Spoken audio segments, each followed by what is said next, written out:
avez la parole.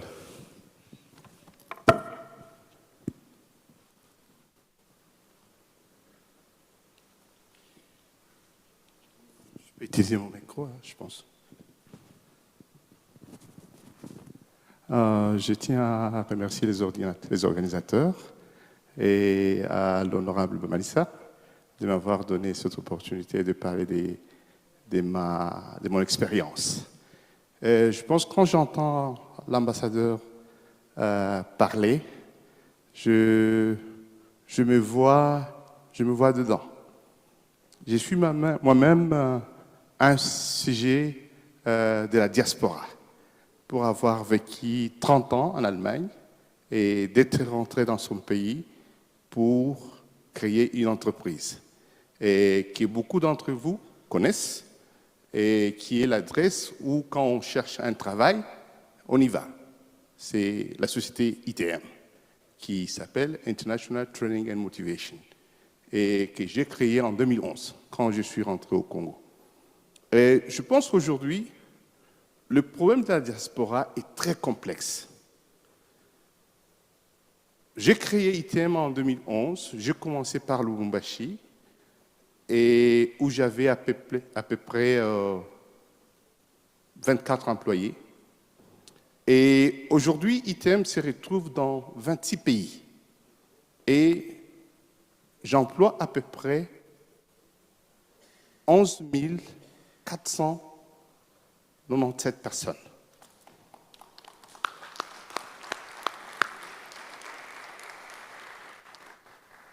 Nous avons commencé comme un jeu. Et aujourd'hui, tout ce dont l'ambassadeur parle, nous l'avons fait. Aujourd'hui, nous possédons 16 entreprises. Vous y trouvez les ressources humaines, la vente et distribution.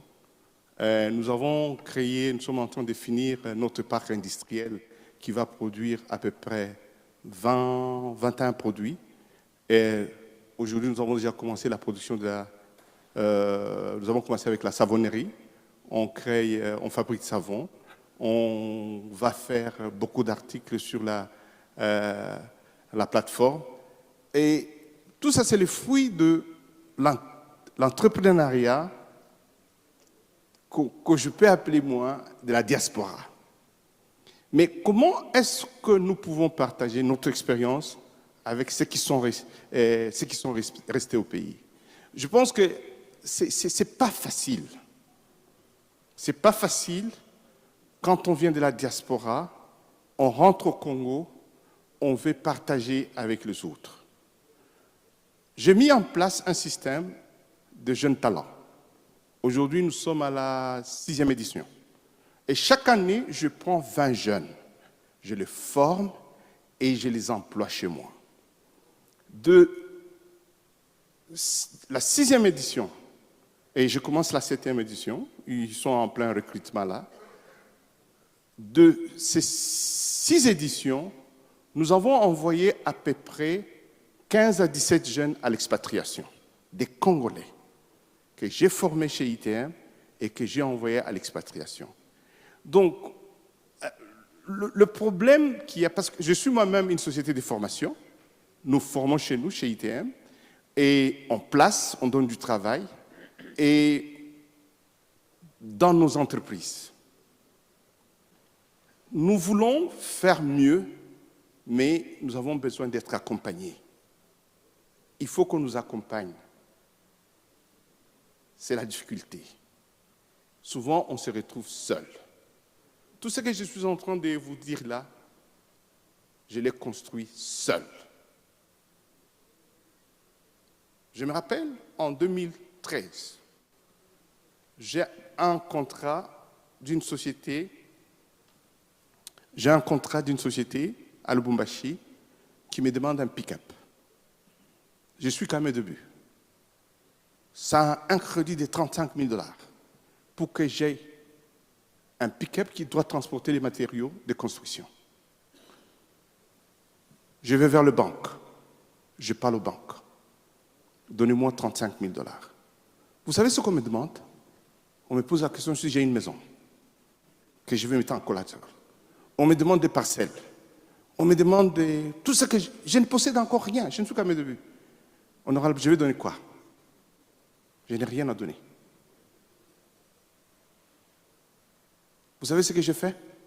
Je me suis battu encore davantage, seul. Et c'est après, 3 mois après, la banque apprend que le contrat que j'avais obtenu avec une autre entreprise, que la banque m'approche pour me demander si j'avais encore besoin d'avoir le pick-up. C'est difficile. C'est bien de faire partie de la diaspora, de rentrer, de créer une entreprise, mais si vous n'êtes pas accompagné par l'État, je pense que nos amis, vous allez vous retrouver seul. Et je pense qu'il y a aussi la partie, j'ai parlé avec ma sœur, et elle m'a sorti les mots que j'avais, la partie de l'appartenance. L'appartenance à une nation, l'appartenance à un peuple, la nation congolaise. On s'est dit, on laisse tout, on rentre dans son pays et on va créer une entreprise pour donner du travail à ses compatriotes. Et moi, je ne me suis pas arrêté au Congo. Je suis allé dans d'autres 25 pays où j'ai donné de l'emploi. Et je continue à donner de l'emploi. Et je donnerai toujours de l'emploi. Quant à mon collègue qui est là, je pense que ITEM aujourd'hui, c'est la meilleure adresse pour vous donner des ressources dont vous avez besoin. Et nous sommes au Bénin, nous sommes au Togo, nous sommes en Côte d'Ivoire, nous sommes au Nigeria, et partout où vous voulez qu'on vous donne du bon profit pour faire du bon travail. Nous sommes une société panafricaine pour développer les Africains. Je vous remercie. Merci infiniment pour ce témoignage.